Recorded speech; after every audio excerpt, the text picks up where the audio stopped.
Shalom, puji Tuhan, kita bisa beribadah pagi hari ini oleh karena kemurahan saja dari Tuhan. Mari kita akan mulai renungan firman Tuhan pagi ini dari Amsal pasal 23. Ayat 17 kita akan baca. 17, 18 ya, dua ayat ini menjadi Amsal 23 ayat 17, 18. Ini dua ayat ini menjadi ayat emas kita pagi hari ini. Saya akan bacakan. Amsal 23 ayat 17. Janganlah hatimu iri kepada orang-orang yang berdosa, tetapi takutlah akan Yahuwah senantiasa, karena masa depan sungguh ada dan harapanmu tidak akan hilang.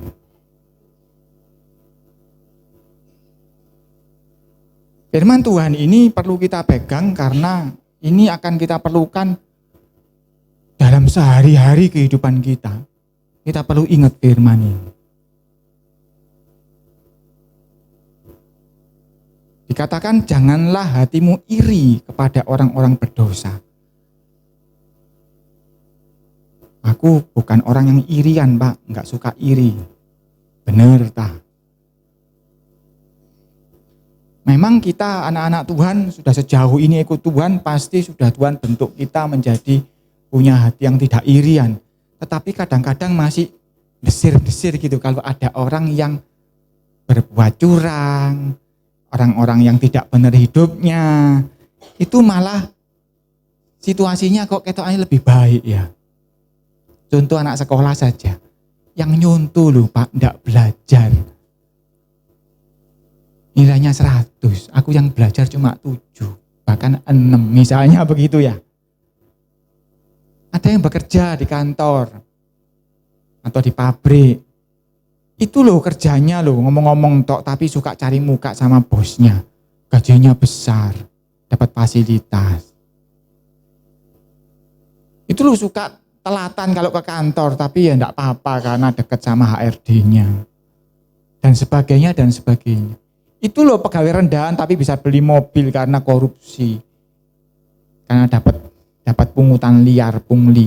Biasanya bagian pembelian gitu. Aku beli ke kamu ya, alat tulis kantor, tapi aku kasih ono cuan 5%, 10% gitu ya. Kok enak ya gitu ya. Nah, kadang-kadang kita ngomong kok enak gitu ya, itu kan sebetulnya gak iri-iri banget, tapi ya ada irinya. Bahkan kalau anak saya ngomong, Pak, kok orang-orang gitu dibiarkan hidup ya sama Tuhan. Iku lebih rodok gede ini. Jadi dalam kehidupan sehari-hari kita nggak akan lepas pegangan firman Tuhan ini. Janganlah hatimu iri kepada orang-orang yang berdosa, tetapi takut akan Tuhan, akan Yahuwah senantiasa. Ada embel-embelnya ternyata, karena masa depan sungguh ada dan harapanmu tidak akan hilang.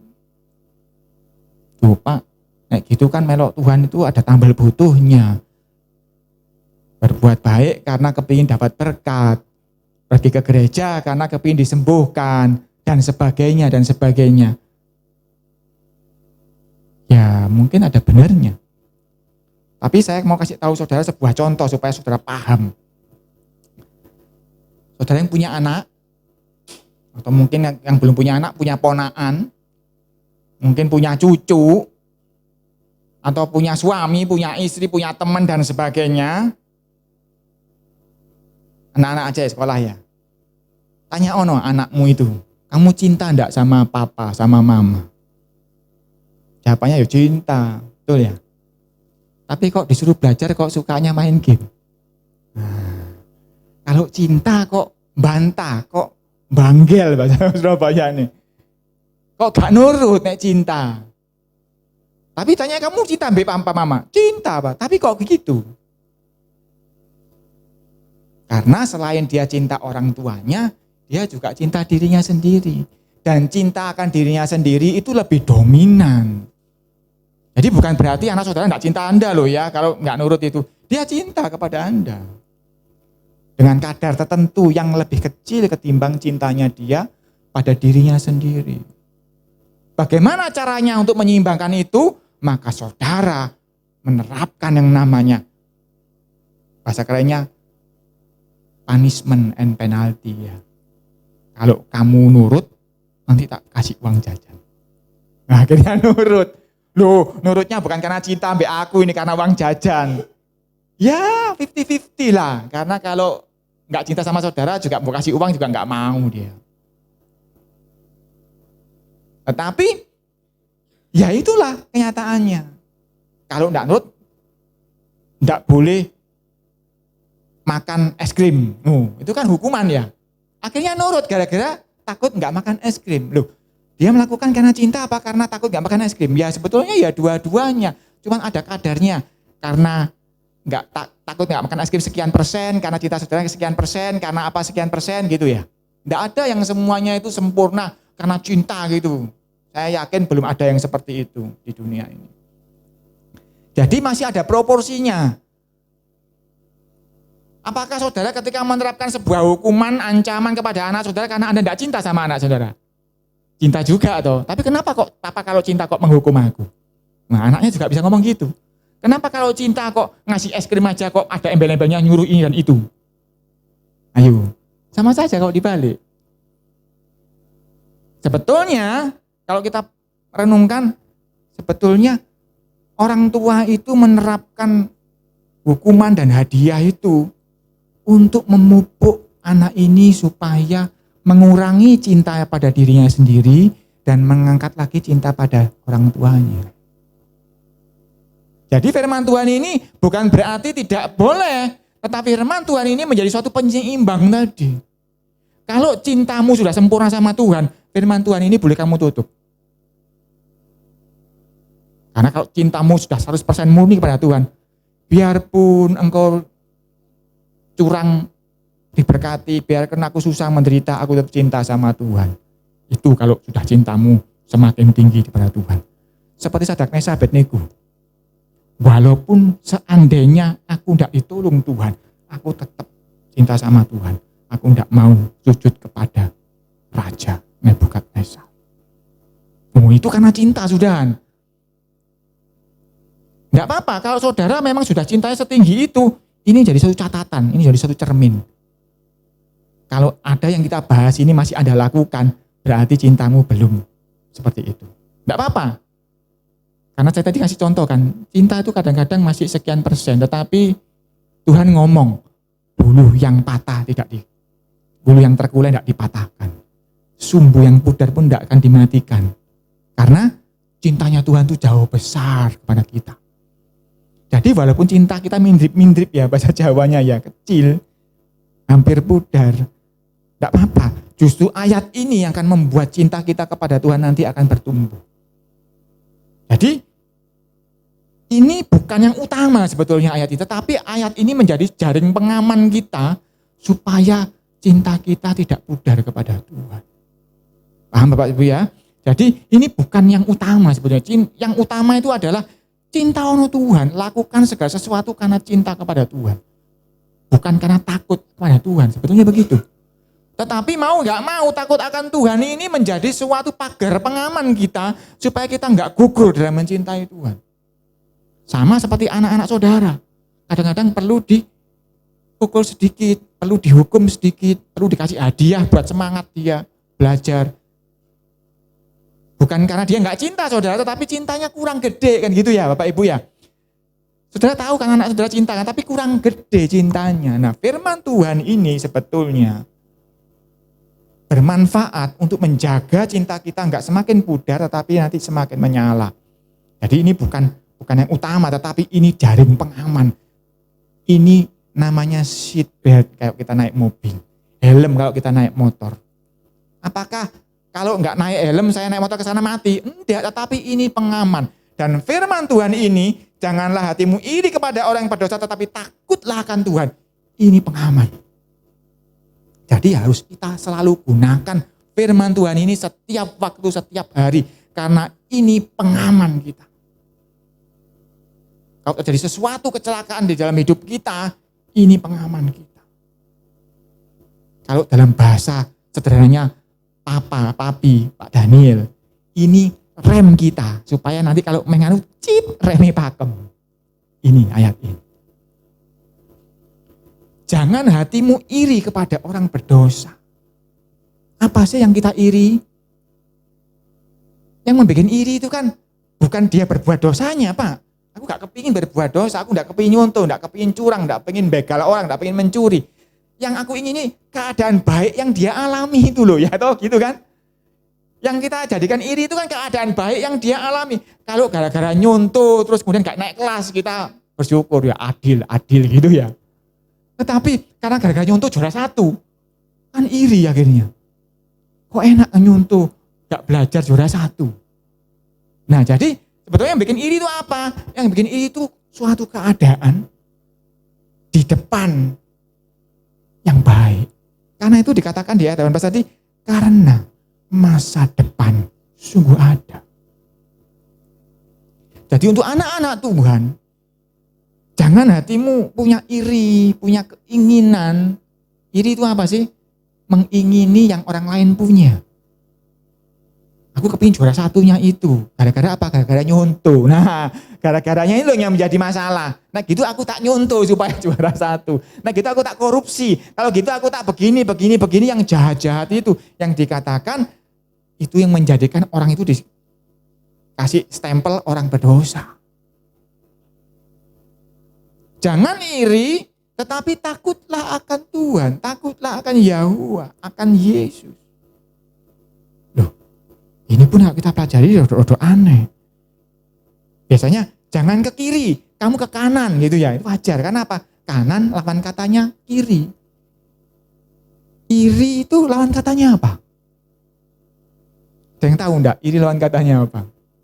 Pelajaran bahasa Indonesia ini. Iri itu kalau saya pelajari dalam kamus besar bahasa Indonesia. Lawan katanya itu suka. Jadi ada orang beli mobil baru, motor baru. Kalau iri, itu memel, ala kreditan, ala duit colongan, ala duit korupsi. Kalau suka enggak, oh selamat ya punya motor baru. Nah itu kalau suka. Nah jadi iri itu lawan katanya berdasarkan kamus besar bahasa Indonesia itu suka. Suka apa yang terjadi pada orang itu. Bukan suka orangnya, suka apa yang terjadi. Iri itu enggak suka apa yang terjadi dengan orang itu. Mengingini, nek iso buat aku saja. Jadi iri itu lawan katanya suka. Kenapa kok? Janganlah iri, tetapi sukalah. Kenapa enggak gitu firman Tuhan ini? Ya toh? Jangan kiri, tapi ke kanan lah. Masuk akal. Jangan iri, tetapi takutlah. Loh, kan sece ya. Nah ini loh, kadang-kadang kalau kita enggak waspada, aneh sebetulnya ini, tetapi mari kita pelajari. Jangan iri, tetapi takutlah akan Tuhan. Karena Tuhan tahu yang diiri itu bukan perbuatan dosanya. Yang diiri itu masa depannya. Karena itu dikatakan, tetapi takutlah akan Tuhan, karena takut akan Tuhan itu menjamin masa depanmu. Karena Tuhan tahu kok Anda itu cinta kepada Dia, tahu. Walaupun Dia tahu juga cintamu seberapa itu tahu Tuhan.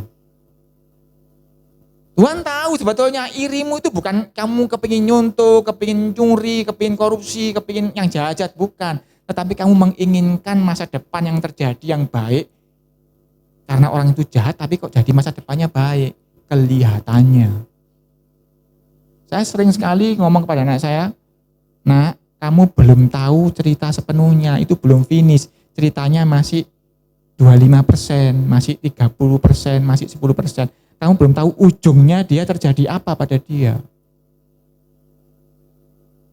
Selalu siapapun yang engkau iri, engkau kan nggak tahu ujungnya apa. Karena segala sesuatu itu bisa dinilai setelah nyampe ke ujung.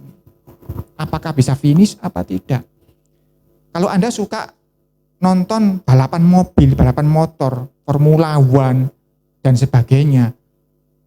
Enggak jamin kok yang mobil yang selewat-selewat yang hebat itu juara.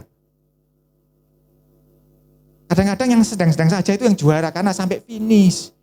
Yang lain kadang-kadang enggak finish. Siapa yang pembalap hebat mati itu? Ayrton Senna ya. Itu kan jagoan. Tapi tengah-tengah mati. Hebat, mobilnya hebat, orangnya hebat. Tapi tengah-tengahnya artinya apa? Dia bukan yang finish kemudian di balapan itu. Begitu pula di dalam kehidupan kita Bapak Ibu Saudara, jangan iri karena engkau nggak tahu kok finishnya orang itu bagaimana.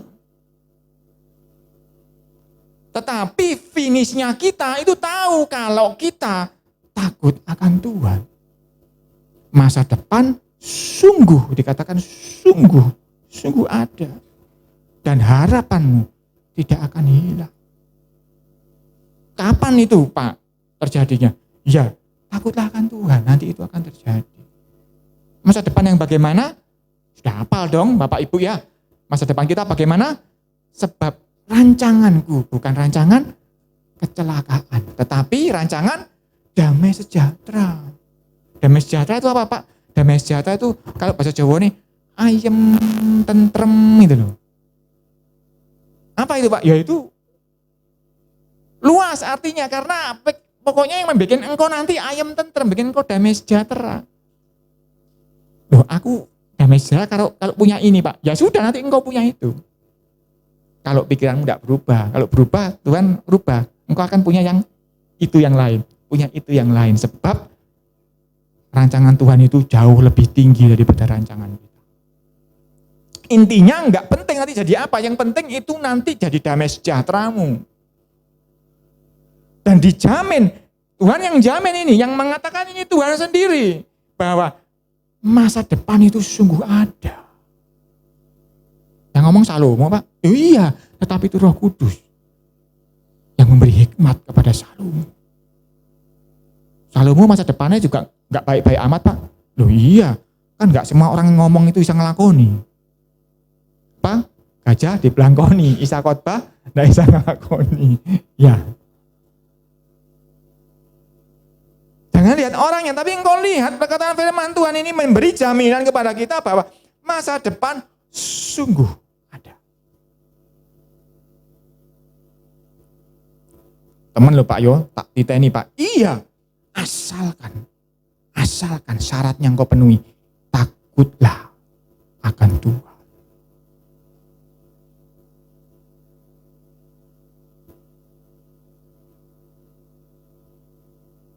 Takut akan Tuhan. Hubungannya dengan masa depan itu apa Pak? Tak kasih contoh sederhana ya, sederhana. Contoh yang pertama anak sekolah aja lah. Tanyai anak yang sekolah. Kenapa kok engkau masuk sekolah hari itu misalnya Senin? Kenapa engkau masuk? Kenapa enggak bolos? Nah, ayo kenapa engkau masuk sekolah? Kenapa engkau kok datangnya kok enggak terlambat? Karena masa depan. Karena di depan itu Pak, nanti saya mau terima rapot. Ya toh? Bener enggak anak sekolah? Mbok belani belajar, mbok belani datang pagi-pagi Pak, usah ngantuk, bangun dimandiin Pak, mamayo adem. Berangkat pagi, enggak boleh terlambat. Belajar, sekolah, waduh aku malas hari ini, tetap masuk sekolah. Aduh filmnya bagus, tetap sekolah. Kenapa? Karena ada masa depan yang akan terjadi, yang kau tunggu, yaitu rapotan. Ya enggak, anak sekolah. Kuliah sama saja kan, mau dapat ijazah. Contoh sederhana, contoh yang lebih rumit lagi, kenapa sih engkau berangkat kerja padahal aras-arasan? Kenapa kok datang dimarahi sama bosnya? Hei, kok terlambat kamu? Amas ya, terlambat, tak potong gajimu. Itu loh masa depanmu. Awal bulan aku mau terima gaji. Jadi aku datang. Telat dimarahi. Ya Pak, besok saya enggak telat Pak, besok enggak telat. Jadi Takut enggak sama bosnya? Takut. Takut enggak sama gurunya anak sekolah? Takut. Karena apa? Karena ada masa depan di tangan yang dia takuti. Ya enggak? Guru kalau enggak punya kekuatan memberikan nilai, enggak akan ditakuti muridnya. Begitu pula bos, enggak akan engkau takuti toh. Kalau dia enggak bisa menentukan gajimu dikurangi apa penuh apa dikasih bonus. Ya toh. Jadi takut itu ada hubungannya enggak sama masa depan? Ada. Itu contoh sederhana saja.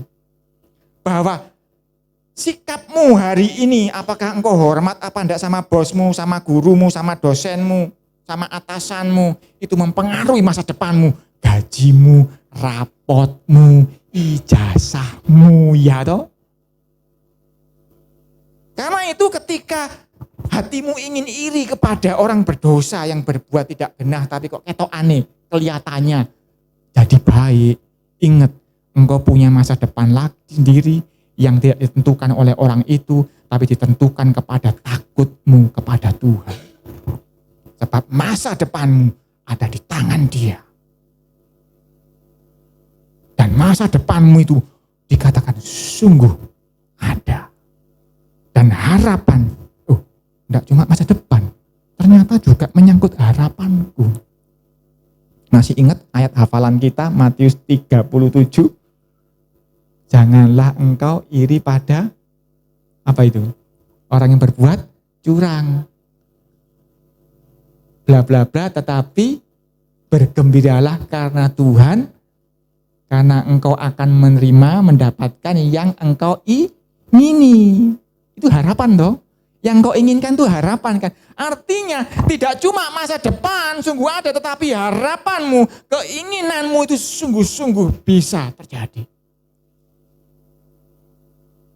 Tetapi engkau harus takut akan Tuhan. Duh, pagi-pagi istri kok ngomel tak tempeling. Sik mek gini remeh cit remeh takut akan Tuhan enggak jadi. Ya toh? Tuh diserempet misuh. Jian. Stop. Ya toh? Karena takut akan Tuhan. Aduh digoda ini. Capek itu wahyu ya, bojoku gak ketok, bojoku di rumah. Tak, takut sama Tuhan. Zaman sekarang sama saja ternyata. Suamiku kerja, aku di rumah istrinya. Tetanggaku ganteng, anak kos-kosan masih muda. Remi tapi pakem, karena apa? Karena takut akan Tuhan, karena masa depanmu, harapanmu, keinginan hatimu, itu ditentukan apakah engkau takut akan Tuhan atau tidak.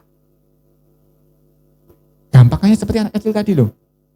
Supaya aku dapat es krim, ngerem deh. Cit. Meh main game, cit, belajar Aku nanti kepingin es krim yang dijanjikan papaku. Itu rem pakem kan. Itu makanya saya ngomong ini jaring pengaman kita. Ini yang mengamankan kita supaya masa depan kita sungguh-sungguh ada. Dan ini kadang-kadang membosankan karena apa? Terjadinya hari demi hari ya kita hadapi lagi, kita hadapi lagi, kita hadapi lagi, kita hadapi lagi. Bosan kadang-kadang. Jenuh, tetapi ya opo takut. Ya enggak, orang-orang yang kerja di pabrik kadang jenuh, kesel lagi, disuruh gini lagi, diomel gini lagi. Tetapi yang dia membuat dia terus lakukan itu adalah demi nanti awal bulan atau akhir bulan aku ingin terima gaji. Begitu pula firman Tuhan ini kadang-kadang membuat kita jenuh karena kita mau berbuat gini takut sama Tuhan, berbuat gini takut sama Tuhan, tapi lama-lama jenuh. Tetapi ada sesuatu yang harus membuat kita semangat karena masa depan itu sungguh ada.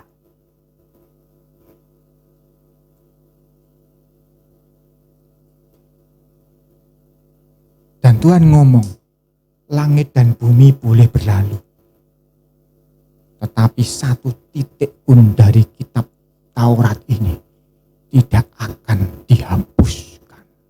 Artinya masa depan sungguh ada. Apapun yang terjadi, gunung-gunung boleh beranjak, bumi boleh bergoncang, tetapi masa depanku sungguh ada. Saudara harus pegang beriman seperti itu. masa depanku sungguh ada. Pak, tapi aku kayak gini loh. Aku minta sama orang tua aku beli bolpen aja angel loh Pak. Ada duit uang tuaku kebangetan. Enggak apa-apa. Masa depanmu tidak ditentukan oleh orang tuamu. Masa di depanmu ditentukan oleh takut akan Tuhan. Salah satunya apa takut akan Tuhan? Hormati orang tuamu. Jadi mesa wong tuamu ra iso mbelekno bolpen, tetap hormati dia. Sebab itu salah satu bentuk takutmu akan Tuhan. Itu salah satu yang akan menjamin masa depanmu sungguh ada. Itu contoh ya, karena banyak perintah Tuhan yang lain, tetapi salah satunya seperti itu. Walaupun kelihatannya orang tuaku enggak bisa bikin masa depanku indah, tetapi hormatilah. Karena dengan engkau menghormati, engkau takut akan Tuhan, engkau membuat masa depanmu sungguh ada. Tidak stop di situ, ada koma, dan harapanmu tidak akan hilang. Nah, ini harus menjadi suatu pengaman buat kita. Saya ngomong ini benar-benar ini membosankan karena ini akan dilakukan setiap hari. Bahkan kalau saudara perhatikan, tetapi takutlah akan Yahuwah, takutlah akan Tuhan. Stop, enggak tahu? Ada apa? Senantiasa. Di dalam bahasa Ibraninya ini ditulis kal hayom. Kal itu seluruh, segenap. Hayom itu harimu, hari. Berarti engkau harus takut akan Tuhan segenap hari, seluruh hari. Terjemahan dalam King James Version bahasa Inggris itu lebih pas. Saya bacakan ya. Sidik-sidik benro bahasa Inggris. Let not thine heart envy sinners. Iri kepada pendosa. But be thou, tetapi hendaklah engkau in the fear of Yahuwah. Takut akan Yahuwah. Ini saya pakai restore name King James. King James yang dikembalikan ke nama yang awal. Karena di King James yang awal itu disebut Yahuwah. Nah itu but be thou in the fear of Yahuwah. Benar-benar ini kalau sudah baca versi restore name King James tulisannya YHWH. Fear of Yahuwah all the day long. Nah, senantiasa itu terjemahnya mereka all the day long. All the day. Selama sepanjang hari. Mulai dari engkau bangun tidur. Sampai engkau tidur lagi. Karena itu saya sering ngomong pada Bapak Ibu masih ingat nah. Bangun. Haleluya. Terima kasih Tuhan. Karena sejak engkau melek mata itu sudah ting dong, start mulai. Takut akan Tuhan enggak? Dilihat sama malaikat-malaikat ini. Bukan setelah 10 menit loh ya, bukan setelah mandi loh, bukan. Begitu engkau bangun melek mata itu sudah start hitungannya. Karena terjemahnya jelas ini, all the day long. Sepanjang hari, seluruh harimu itu harus dipenuhi dengan takut akan Tuhan. Bahasa Ibrani tadi mantap sebetulnya. Kal hayom, segenap hari. Segenap itu boleh enggak 0,01%? Enggak ikut, enggak boleh. Segenap itu 100%. 100% keseluruhan. Mulai engkau melek mata, ngomel, apakah ngeluh, apakah engkau takut akan Tuhan.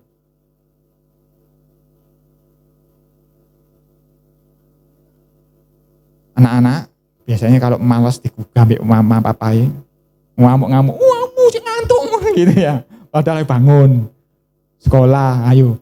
Itu berarti entah nonton Pak Tuhan yo, aku 5 menit ya, aku gak hormat orang tua aku 5 menit ya, aku tak ngwayal mbek orang tua aku. Habis itu aku hitungan, enggak bisa. Sejak engkau melek mata sudah dihitung kau hormat enggak sama orang tua.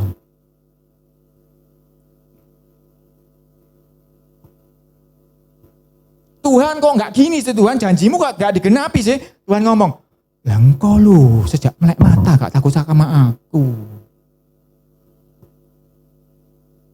Jangan engkau berani berbantah kepada Tuhan, janjimu kok enggak jadi Tuhan. engkau akan dituntut. Mau tak buka nota catatane. Betapa engkau enggak takut kepada Tuhan. All the day long.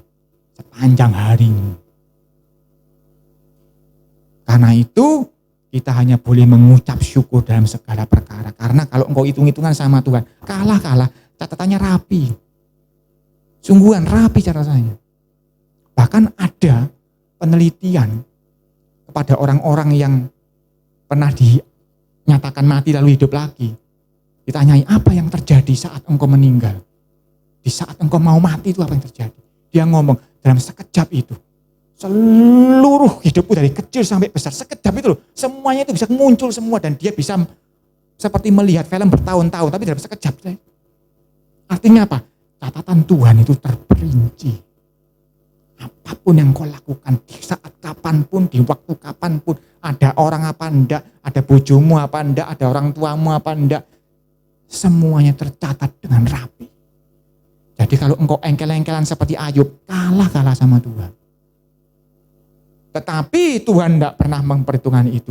Selama engkau bertobat, Tuhan ngomong, aku ampuni engkau. Luar biasa Tuhan kita. Karena itu ayat ini hendaklah kita pegang erat-erat. Karena ini menjadi jaminan kita. Masa depanmu sungguh ada. Tetapi engkau harus takut akan Tuhan. Takut akan Tuhan.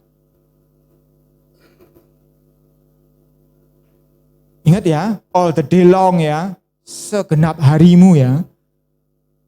Jadi jangan gara-gara aku kesel, aku tak ngamuk ya, aku kesel sampai ini, mangkel aku. Nggak bisa, nggak lihat kondisi bagaimana. Dari awal sampai akhir, engkau capek apa engkau lagi senang-senang, tetap engkau harus takut akan Tuhan.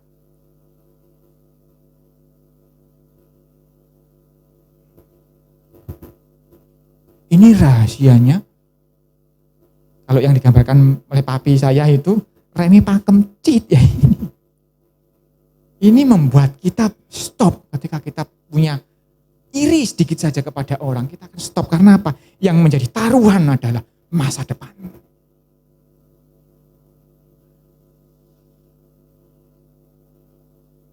Masa depan dan harapan kita itu bisa dipengaruhi oleh tingkah lakumu, apakah takut akan Tuhan.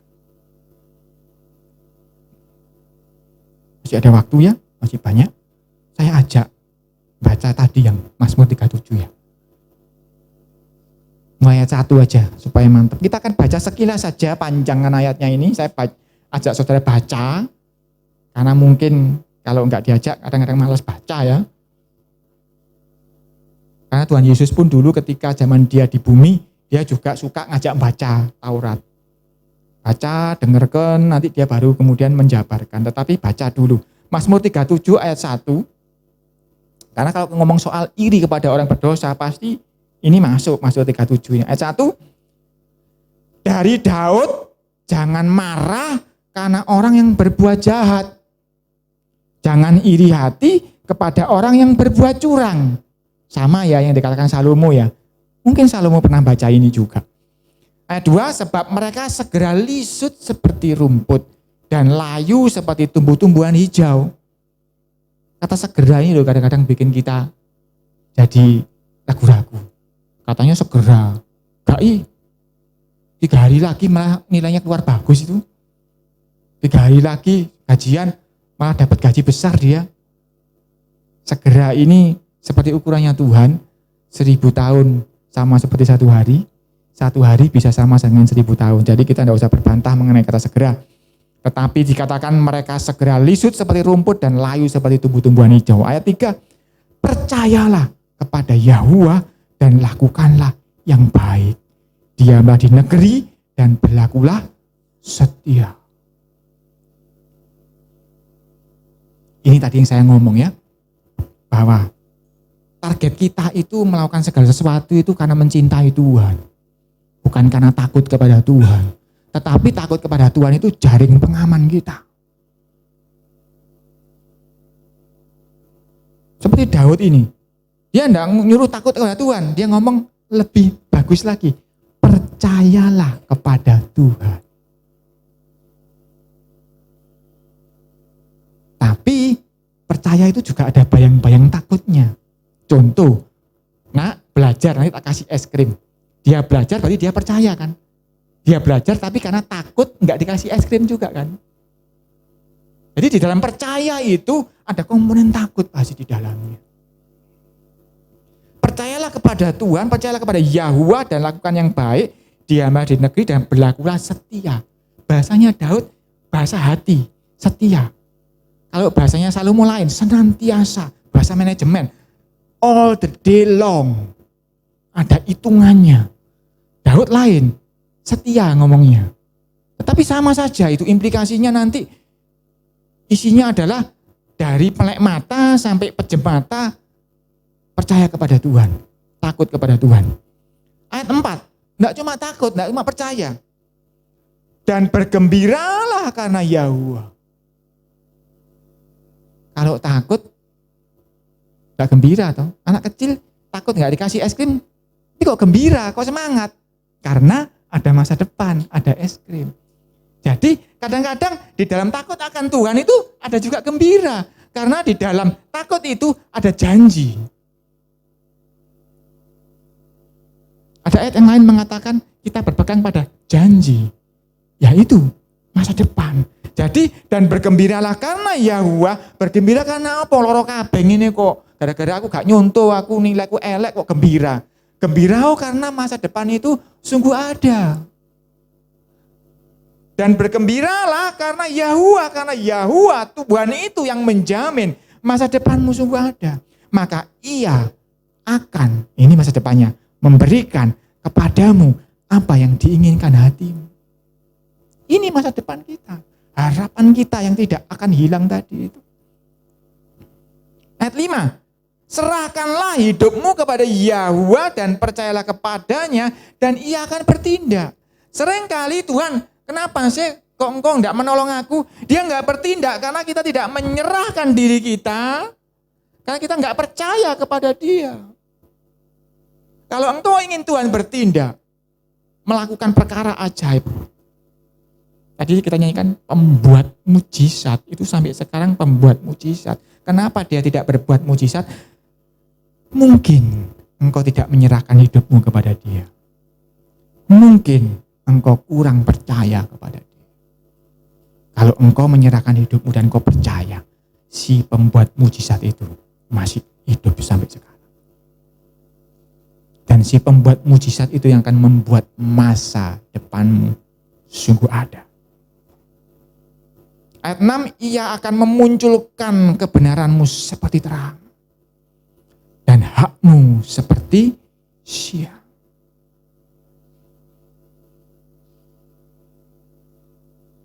Siapa yang tahu kebenaran kita itu seperti apa?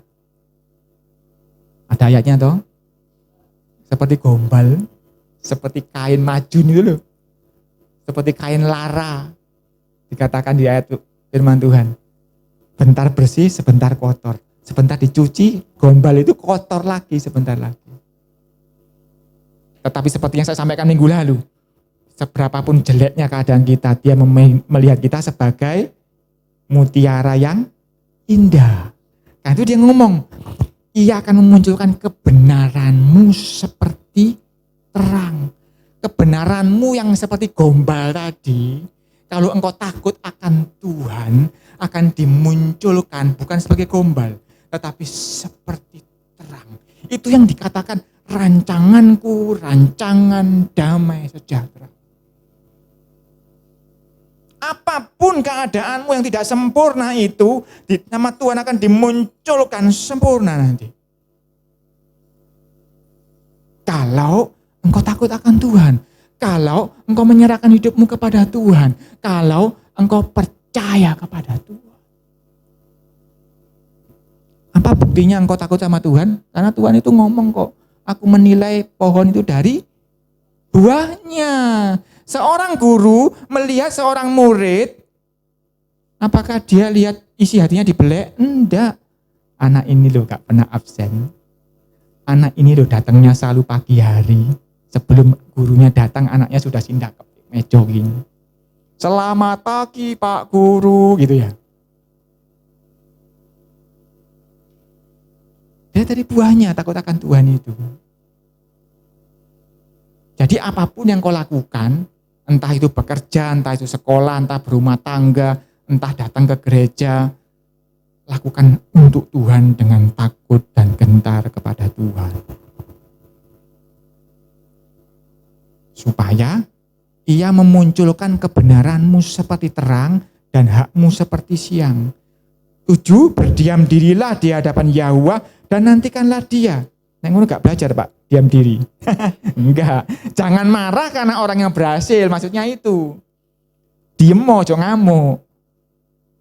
Karena orang yang melakukan tipu daya, jangan marah, jangan iri, diam wae, lihatan aja. Masa depanmu sungguh ada. Ayat 8, berhentilah marah dan tinggalkan panas hati itu, jangan marah, itu hanya membawa kepada kejahatan. 9, sebab orang-orang yang berbuat jahat akan dilenyapkan. Tetapi orang-orang yang menanti-nantikan Yahuwah akan mewarisi negeri.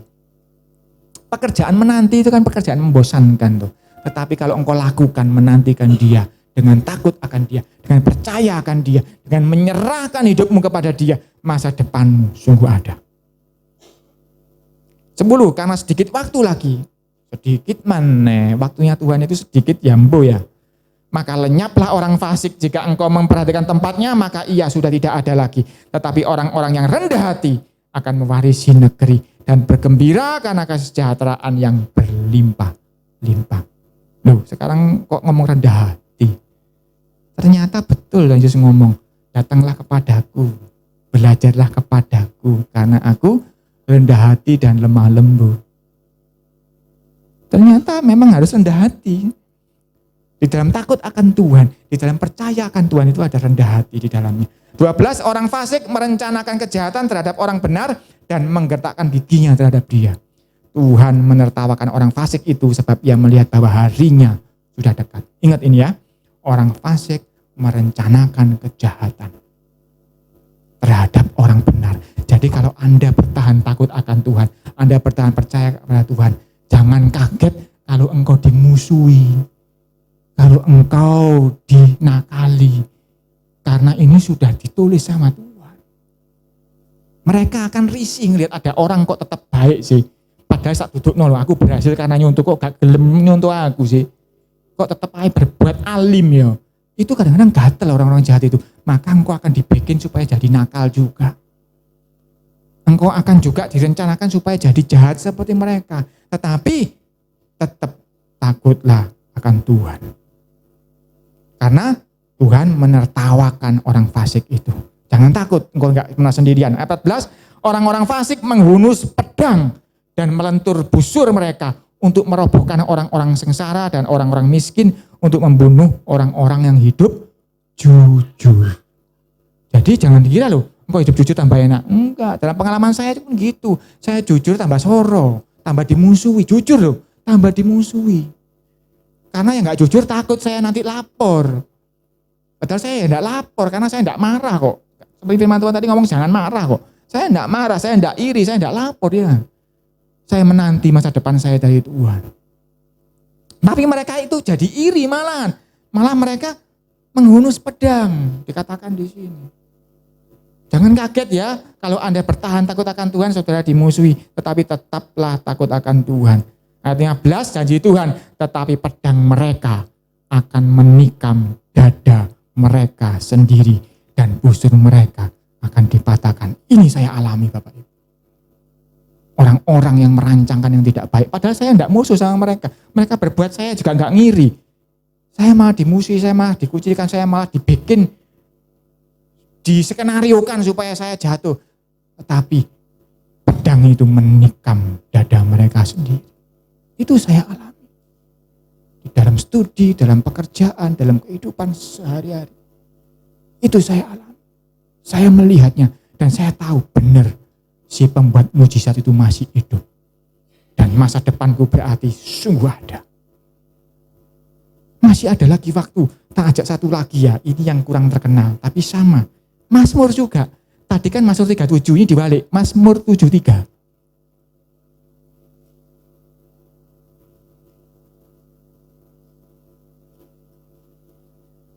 Mazmur 73 ayat 1 juga. Kalau nutut sampai habis, kalau enggak nutut jangan nutut-nutut ya. Mazmur Asaf. Tadi Daud, sekarang ini Asaf. Ini pemimpinnya pemujian, pemimpin pemuji di bait Tuhan, Asaf ini. Dia juga suku Lewi. Sesungguhnya Tuhan itu baik bagi mereka yang tulus hatinya, bagi yang mereka yang bersih hatinya. Ini petunjuk baru untuk supaya engkau tidak iri kepada orang berbuat curang. Engkau perlu yang namanya hati yang tulus. Engkau perlu yang namanya hati yang bersih. Nah, hatimu kotor pasti iri, pasti iri. Kalau nggak tulus pasti iri juga. Tapi kalau kamu tulus mengiring Tuhan, tulus untuk Tuhan, engkau akan lakukan itu dengan setia. Engkau akan lakukan itu all the day long. Seluruh harimu engkau akan takut akan Tuhan. Ayat 2, tetapi aku sedikit lagi maka kakiku terpeleset, nyaris aku tergelincir. Nah, ini loh reme pakem toh. Nyaris aku tergelincir, tapi reme pakem cit gitu ya. Ayat 3, sebab aku cemburu kepada pembual-pembual. Kalau aku melihat kemujuran orang-orang fasik, sebab kesakitan tidak ada pada mereka. Mereka enggak sakit, mereka enggak sengsara. Hidupnya enak, hidupnya ketone enak aja. Ya toh, banyak toh yang hidupnya ketone enak aja, berbuat enggak karuan padahal. Sebab kesakitan tidak ada pada mereka, sehat dan gemuk tubuh mereka. Sehat, gemuk pisan. Mereka tidak mengalami kesusahan manusia. Ketokane. Dan mereka tidak kena tulah seperti orang lain. Ketokane kelihatannya. Ayat 6. Sebab itu mereka berkalungkan kecongkaan dan berpakaian kekerasan. 7. Karena kegemuan. Kesalahan mereka menyolok hati. Mereka meluap-luap dengan sangkaan. Mereka menyindir dan mengata-ngatai dengan jahatnya. Hal pemerasan dibicarakan mereka dengan tinggi hati. Ini tadi. Semakin jahat mereka. Kenapa? Aku berbuat gini ya, enak kok aku. Jahat, semakin jahat, semakin jahat, semakin jahat. Saudara akan dimusuhi, saudara akan dijahati. Biasa, karena dia merasa hidupku enak kok. Ayat 9, bahkan 9, mereka membuka mulut melawan langit. Dan lidah mereka membual di bumi.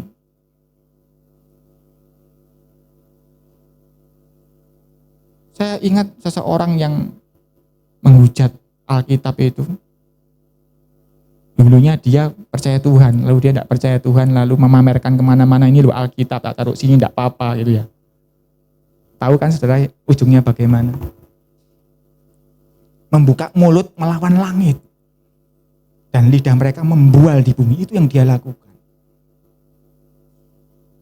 10, sebab itu orang-orang berbalik kepada mereka, mendapatkan mereka seperti air yang berlimpah-limpah. Orang itu mendapatkan simpatik, mendapatkan banyak follower.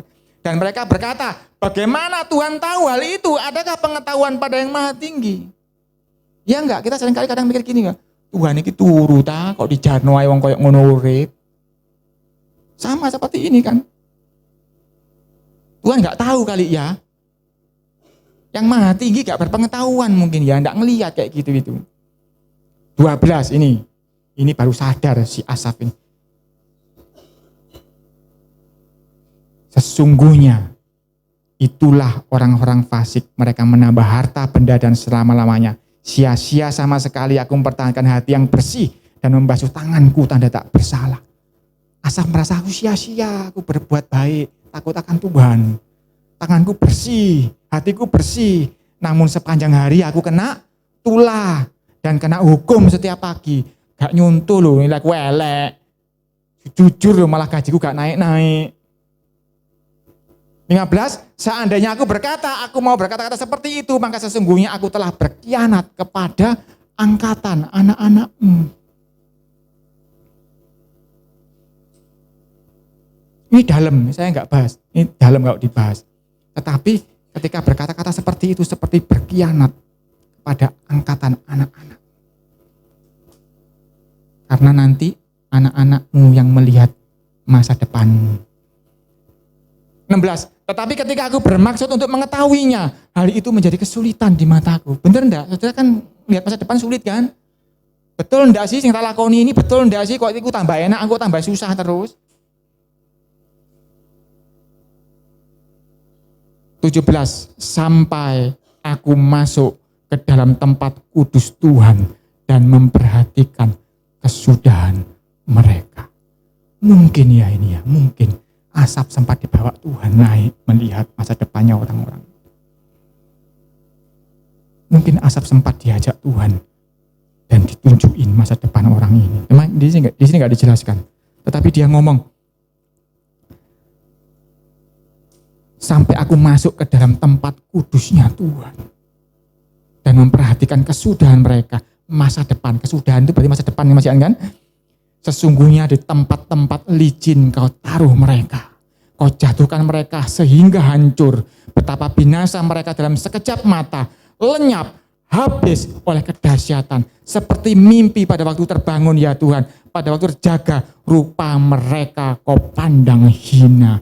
Jadi kebaikan-kebaikan yang mereka alami itu nanti seperti mimpi saja. Ketika hatiku merasa pahit dan buah pinggangku menusuk rasanya, aku dungu dan tidak mengerti, seperti hewan aku di dekat.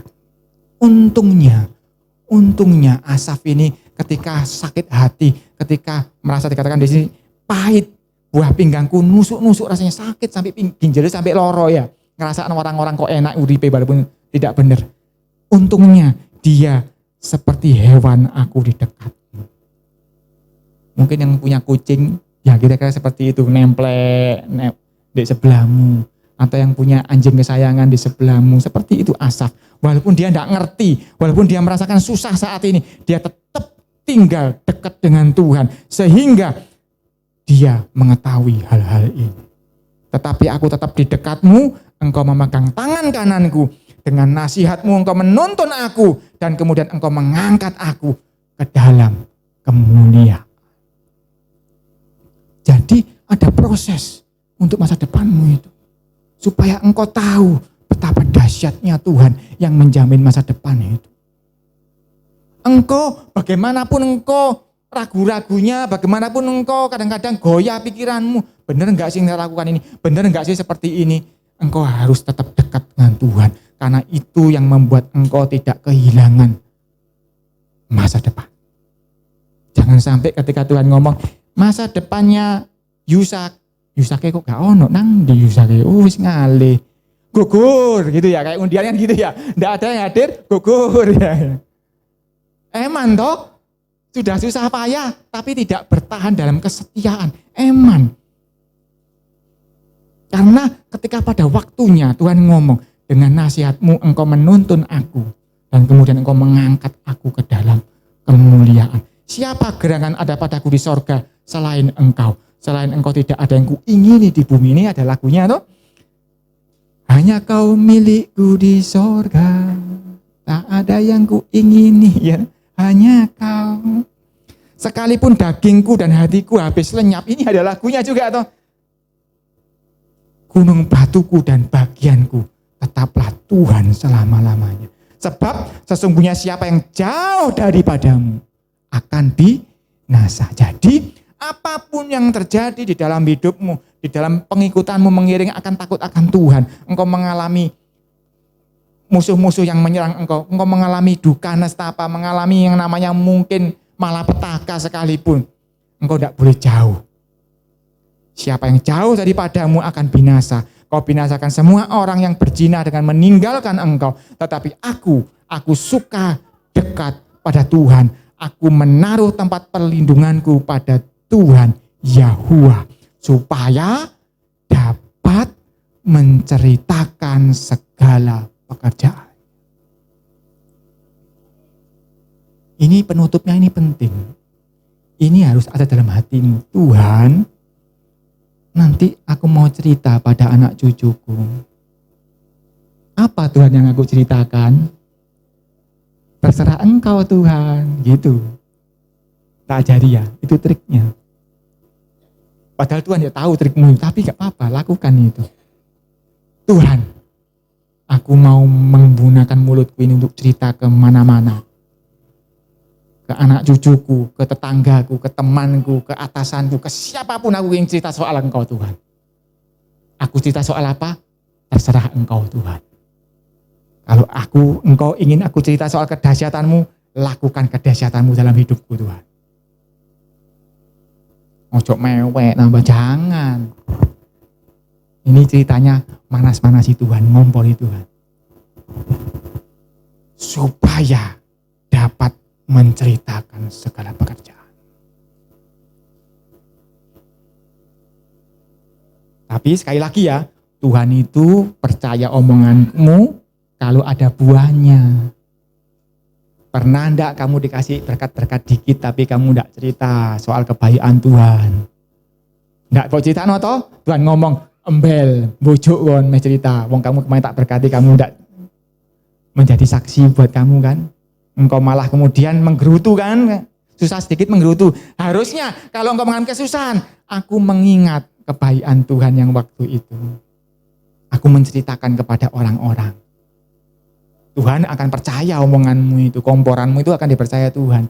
Tetapi ketika engkau mengalami kesusahan, engkau menggerutu, engkau berkeluh kesah, engkau bersungut seperti suara orang Israel. Apakah percaya orang seperti itu ngomong, akan kuceritakan pekerjaanmu Tuhan? Nggak mungkin. Sebab Tuhan ngomong, barang siapa setia dengan perkara yang kecil, akan diberi perkara yang lebih besar. Kalau kebaikan Tuhan yang kecil itu tidak engkau ingat-ingat, kalau kebaikan Tuhan yang kecil itu tidak menjadi kesaksian di dalam hidupmu, mana mungkin yang besar akan datang kepada.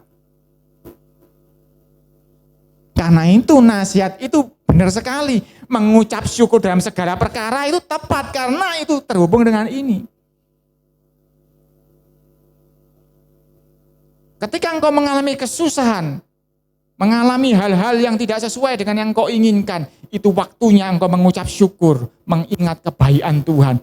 Hitung berkat satu persatu. Karena di situ engkau menceritakan, jangankan ke orang lain, engkau ceritakan pada dirimu sendiri. Ingat ya, dulu Tuhan berkati engkau, Tuhan tolong engkau. Ingat ya, ceritakan itu kepada dirimu sendiri, lalu ceritakan kepada orang-orang. Ini nasihat yang luar biasa. Kalau dalam hatimu selalu ingin menceritakan kebaikan Tuhan, tinggal tunggu waktunya Tuhan akan melakukan perkara-perkara besar itu untuk engkau ceritakan. Tetapi kalau perkara kecil aja tidak engkau ceritakan, enggak mungkin Tuhan kasih perkara yang lebih besar lagi. Kalau engkau tidak mulai mengucap syukur akan berkat Tuhan yang kecil-kecil itu, tidak mungkin Tuhan akan berikan yang lebih besar lagi. Kalau engkau tidak mulai mensyukuri keadaan istrimu yang sekarang, tidak mungkin Tuhan akan ubah istrimu menjadi istri yang lebih baik lagi. Kalau engkau tidak mulai mensyukuri suamimu, anakmu, orang tuamu, tidak mungkin Tuhan akan memberikan perubahan yang lebih hebat lagi kepada mereka semua. Mulai syukuri orang tuamu, syukuri anakmu, syukuri istrimu, syukuri suamimu, syukuri pekerjaanmu, syukuri hidupmu. All the day long, dari pagi sampai engkau tidur lagi. Mulai engkau belajar mengucap syukur, mulai engkau belajar menceritakan kebaikan Tuhan, mulai engkau belajar mengingat-ingat kebaikan Tuhan, maka masa depanmu sungguh akan segera datang.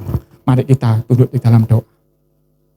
Bapa di dalam sorga, terima kasih Tuhan untuk renungan pagi hari ini Tuhan. Bukakan pengertian baru dalam pengertian kami Tuhan. Singkapkan yang terselubung supaya kami mengerti Tuhan betapa Engkau sudah menyediakan sesuatu yang ajaib, masa depan yang sungguh-sungguh ada Tuhan. Tetapi kami seringkali tidak mampu, kami seringkali tidak tahan, tidak kuat Tuhan. Tetapi hari ini kami boleh berpegang pada firman-Mu ini, sebab firman-Mu pelita bagi hidup kami, akan menerangi jalan kami Tuhan. Supaya kami belajar mengucap syukur, kami belajar takut akan Engkau, kami belajar menyerahkan hidup kami kepadamu, kami belajar percaya kepadamu, kami belajar mengucap syukur Tuhan dan boleh menceritakan kebaikan-Mu sekecil apapun itu Tuhan. Supaya kami boleh menjalani masa depan kami dan harapan-harapan kami boleh dinyatakan untuk kemuliaan nama-Mu. Hamba-Mu selesai bicara, tapi roh yang dahsyat, roh yang kudus itu akan menceritakan kebenaran yang dahsyat ini. Betapa ajaib Engkau Tuhan. kadang-kadang tidak dimengerti oleh dunia ini. Tetapi pada orang-orang sederhana Engkau akan bukakan rahasia ini Tuhan. Dan izinkan kami mengalami masa depan yang ajaib itu ya Bapa. Terima kasih Tuhan. Siapa yang boleh mendengar firman ini, biarlah Engkau berikan kuasa untuk menjadi pelaku firman-Mu. Di dalam nama Yesus. Haleluya. Amin. Tuhan Yesus memberkati.